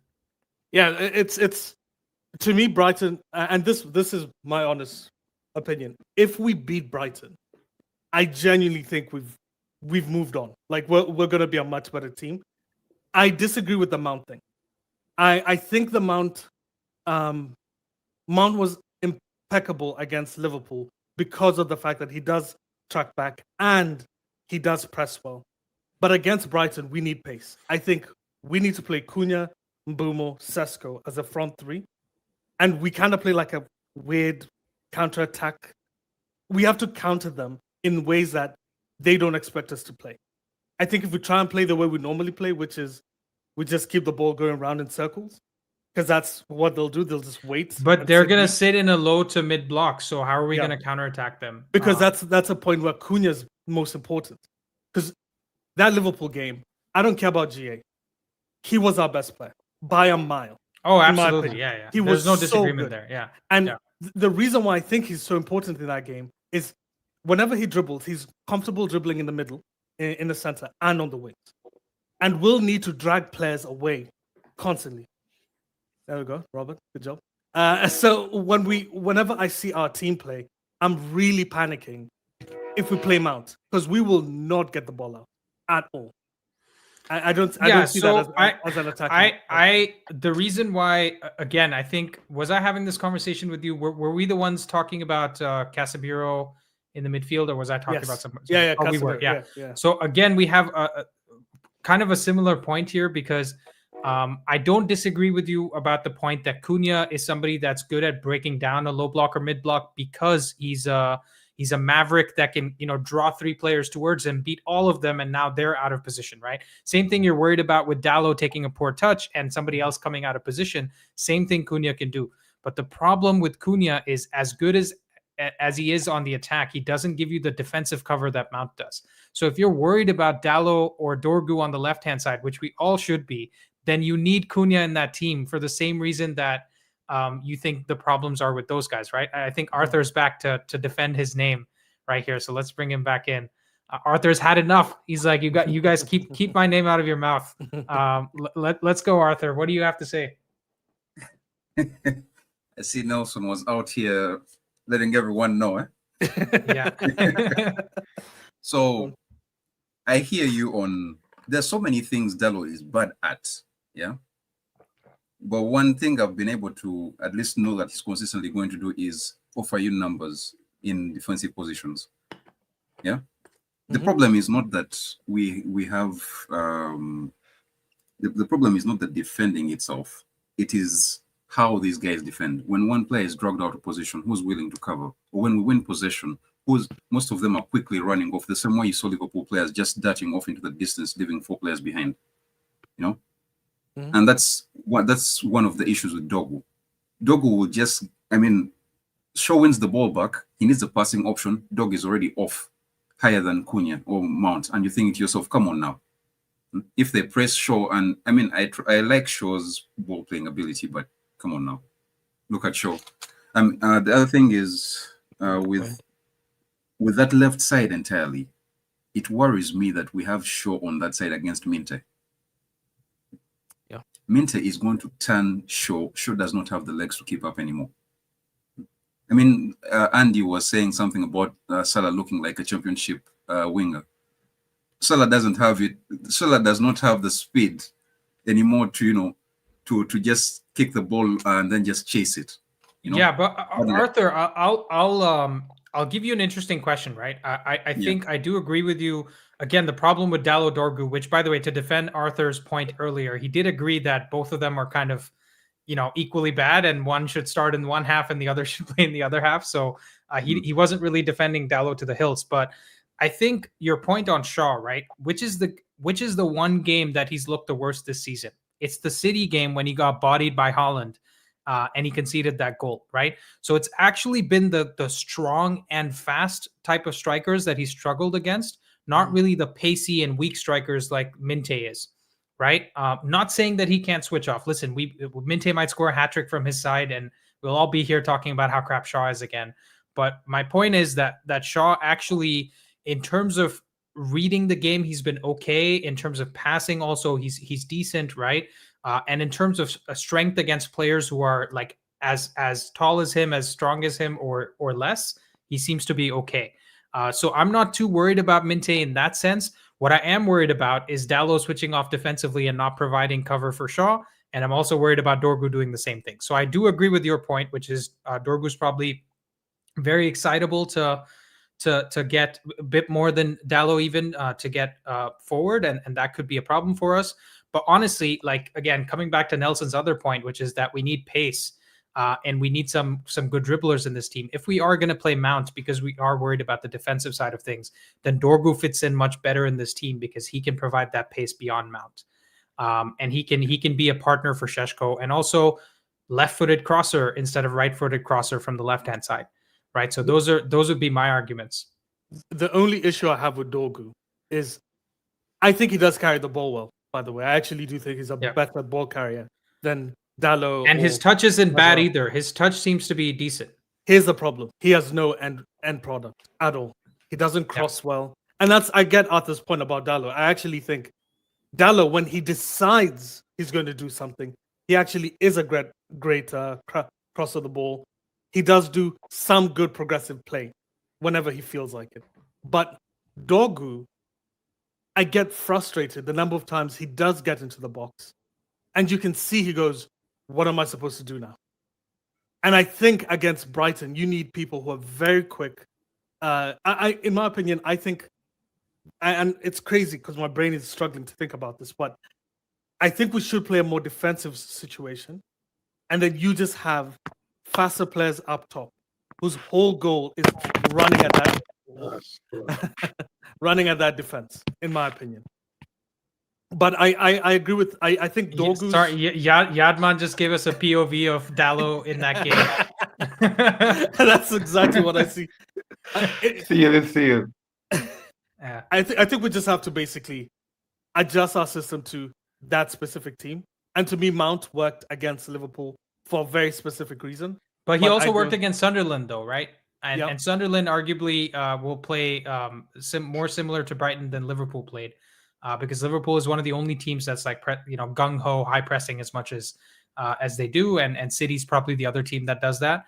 Mm-hmm. But again, I think my point is Dalot or Dorgu starting. It's going to be Dalot that starts. Let's be real. Yeah, it's going to be Dalot that, whatever our opinions are, because he's not going to take him off. He's part of the senior leadership team, and coach after coach has agreed that he's a coachable player. So maybe he gives him some instructions and he does something. But I also definitely think for the same reason Mount is going to start, because every coach loves Mount, right? Eric Ten Hag bought him. He had played him with Vitesse, I believe, before.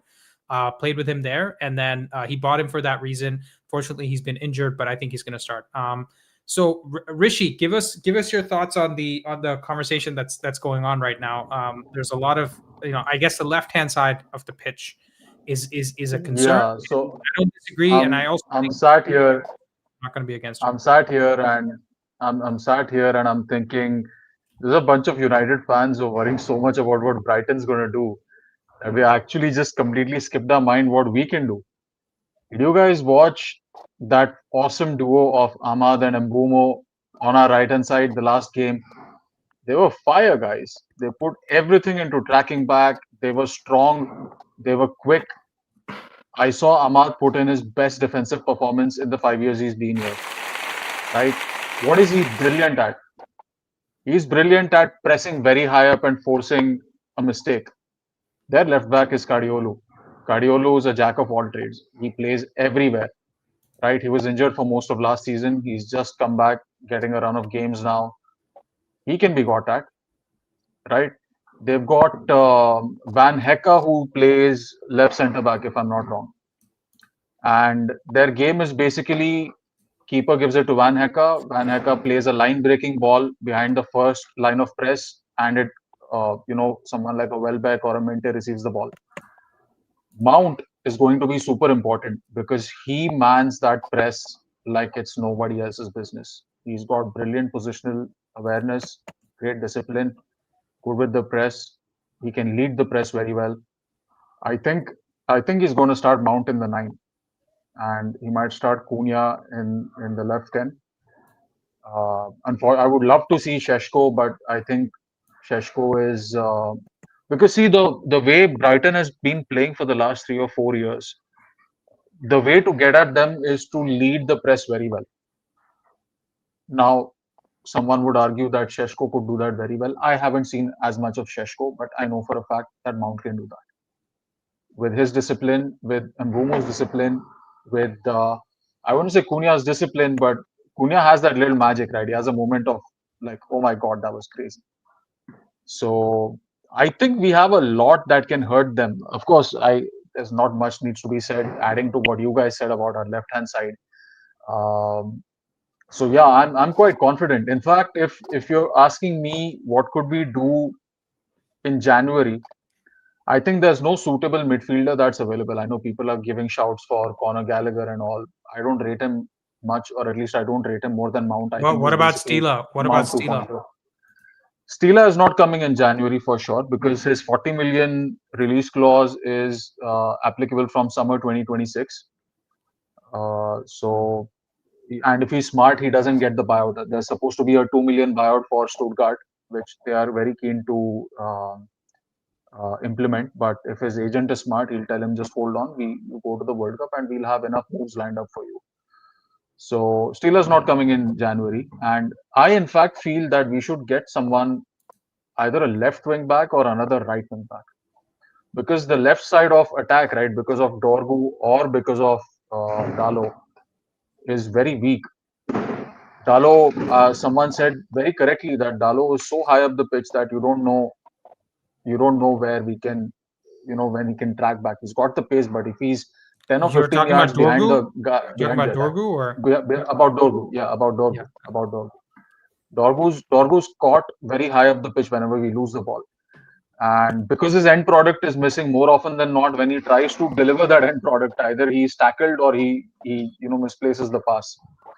So I think we should sign a left wing back. I think that's the right thing to do in January.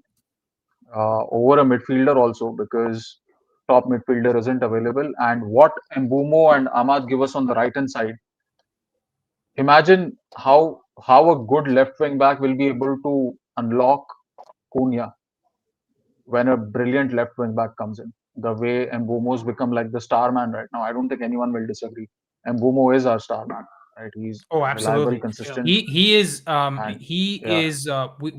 like just quickly on that, on the Mbumo point, Rishi. We have been so starved of anybody even coming and doing the bare minimum, which is like giving everything on the pitch, that Bruno has been the default star man for the last 5 years. Right? Nobody can give me any other name other than Bruno Fernandes. My keychain has Bruno on it. Because I purchased it from Old Trafford when I went there in 2023, because he's been the only one that's been wearing the badge with pride and doing everything that a Roy Keane would expect you to do, right? Like the bare minimum. And now you see Mbumo do it. This guy, for the amount of star power he has, he's so humble. Like you just know by just looking at him. I've never spoken to him. Neither of us know him. But he's gonna like give everything on the pitch, and he's not gonna make a fuss about it. He's not gonna be out like drinking beers before a game like Rashford. there's just going to be no problems from him, and you know that from him. So that's really good to see, and easily my favorite player of the season so far. I don't know what you guys think. Yeah, absolutely. Brian, you've been listening Yeah, what's patiently. up? You've left the stream. You've come back. How are we doing? Yeah, I think I'm fine now. Yeah, I think I'm fine. I am in the camp with By the Rishi. way, Brian, just to really, I'm sorry, just to really let you in. I said the spliff killer followed the spliff killer. You came on just before Yardman the first time. Yardman is the spliff killer because he just killed a spliff, and you're the spliff killer. So that was a good act to Definitely. follow. Yeah, but he says he doesn't smoke, but I have my doubts. I really don't. I'm just tired, to be honest. Okay. I was All up all night watching your videos. Nice. I saw your comment at like 2 a.m. Yeah. Right. Um, I sat a lot more at Rishi because it's more so what can we do than we are worrying about what Brighton can do. Because it's not like we've not had produced the highest XG in the league. It's not like we haven't been very solid defensively.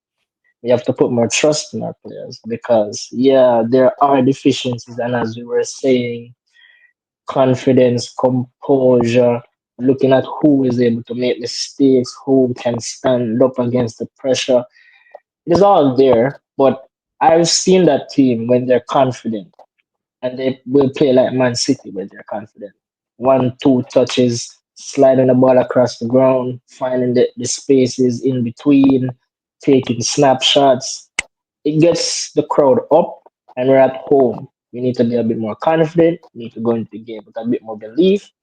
Yeah, we know they tend to sort of turn off in the so-called smaller games, but I think Amram will be drilling into them that they should keep the consistency. So I'm not worried about the game. I'm just worried about how much we'll score.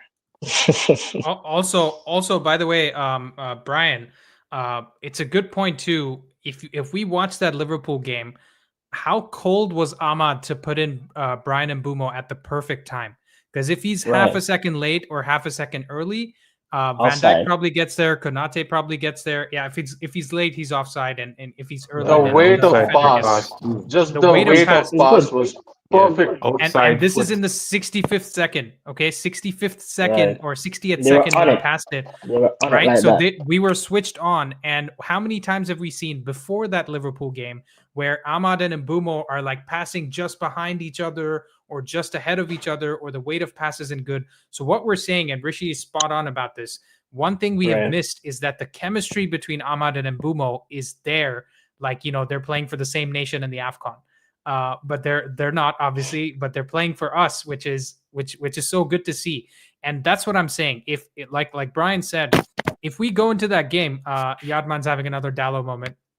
But if we go into that game and we score, we go 1-0 up in the first 10 minutes or something like that, right? I don't think Brighton has as much of a chance as they do. Like, the way Right. we struggle in this game is if we concede early, or if it goes 0-0 till late and then Brighton get one or two goals, right? Because we have more chances of switching off in that situation.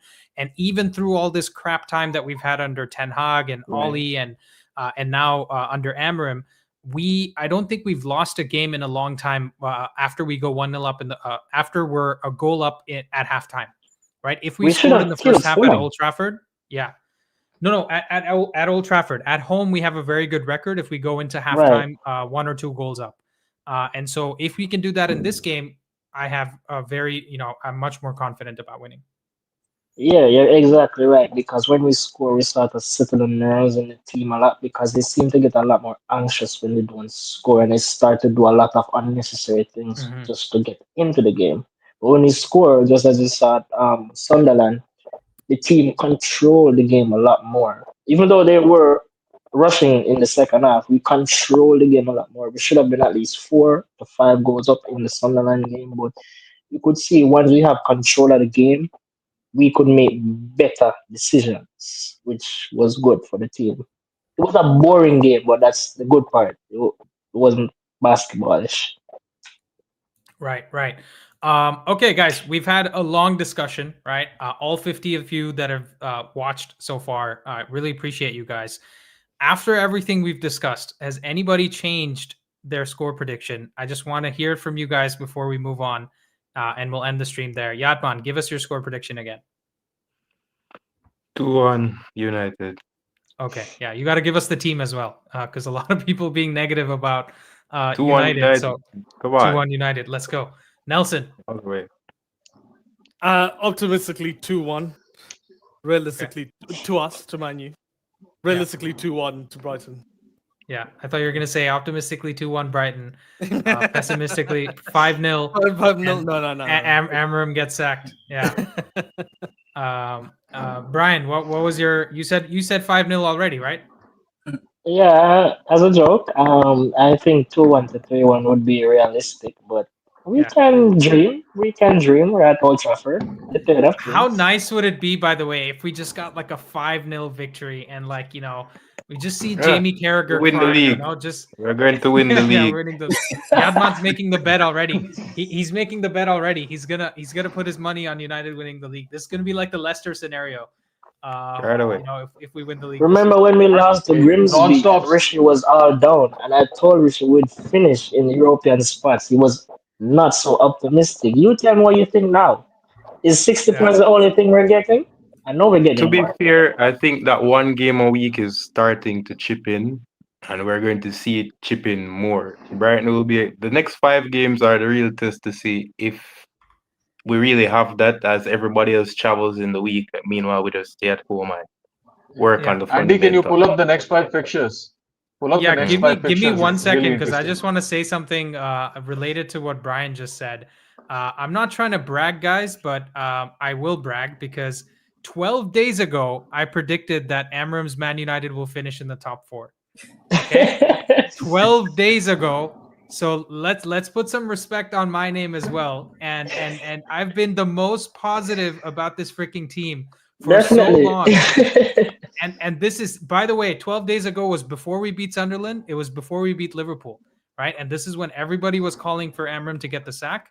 And this is what we do, guys. Okay, so that's the power of positivity and not just blind optimism, right? We were looking at the underlying numbers, and that's why we were being positive and confident about this team. So long may it continue, man. But honestly, that's me done with the bragging. By the way, that's it. What Arthur? Give us your has your score prediction changed at all? No, I'm still 2-1. I'm still stuck at 2-1. I mean, we could go 2 goals up, but they will have an opportunity to score because we usually do concede possession in favor of protecting the lead, and we usually concede during that period. So yeah, it's a good point too. If we score 2 in like a very, let's say we're 2-0 up in the 20th minute, and we have 70 minutes to play with that scoreline, I'm very nervous. Yeah. Right. If we get 1 goal in 20th minute, 1 goal in the 60th minute, I'm much more comfortable with that because then we will be more alive to it. The subs will come in, they'll want to do well. And listen, I want to give an optimistic scenario, right? Because Nelson gave his not so very optimistic, not so very pessimistic scenario. I'll give my optimistic scenario. If we go 3-0 up and Mainu gets to play like 40, 50 minutes and also does well, I'd be very happy for that because let's be honest, I don't think any of us hate Mainu, even though we don't think he deserves to start over Bruno. We still want him to do well, right? Because he's still our player and he's done some great things for us. So optimistic scenario, let's say we go 2-0 up, 65th minute. Mainu gets some game time. Maybe he gets an assist. And now we have some real competition for the midfield, right? Rishi, let's bring us home. Last season Brighton lost 7-0 to Forest, right? So I'm just saying. Yeah. If anything can happen and you could predict anything in the world, why not predict like a crazy result? Why not predict a 5-0? Rishi, speaking of Forest, Rishi, speaking of Forest, looks like Yadman isn't the only one smoking trees here.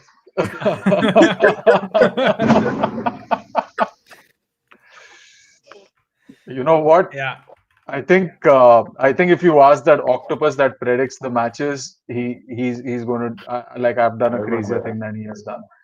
I'm not saying 7-0, but it could be a crazy result. Let's keep in mind, even a 3-0 would be like a crazy result, right? Yeah, like it would combine a clean sheet with 3 goals at home.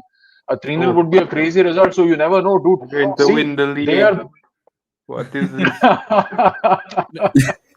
I'm with Yard, man. If we beat Brighton 3-0, yeah, we might make a we're title doing something challenge. special. Yeah, we're doing something special. crazy. Yeah. And also, let's not forget, guys, we have been trailing behind our XG for 8 games.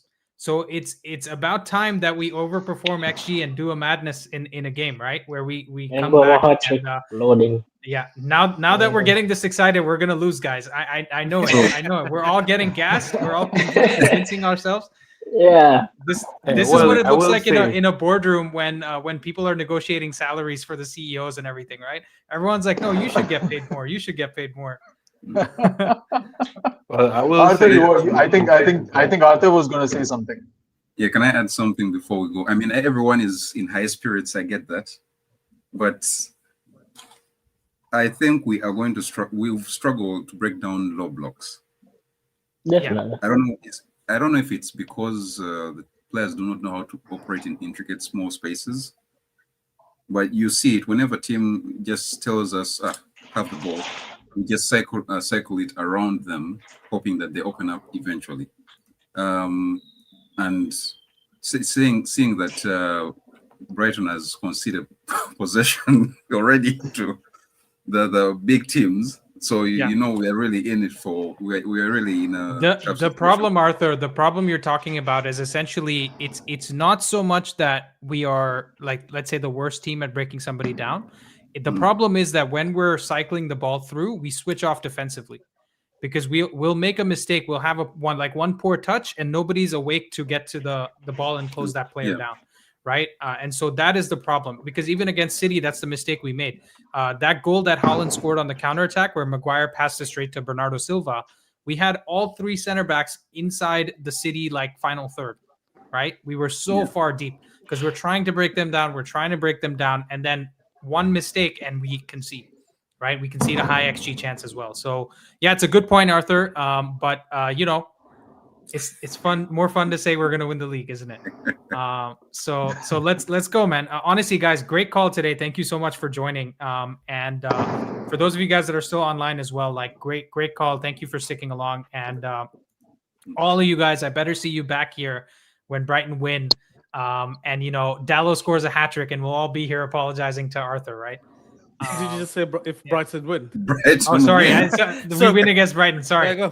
We win against Brighton. I thought he meant Brighton win because Darlow scores a hat trick for them, like a hat trick of 4 goals. No, let's not jinx it, because that is legitimately possible. When we win against Brighton, guys, okay, maybe I've seen the future.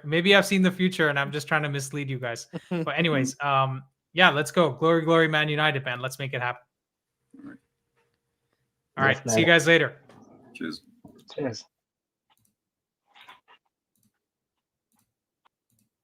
All right, you guys in the stream as well. Thank you so much for watching, man. Great stream today, and hopefully we go win this game, dude. Let's go. Let's make it happen.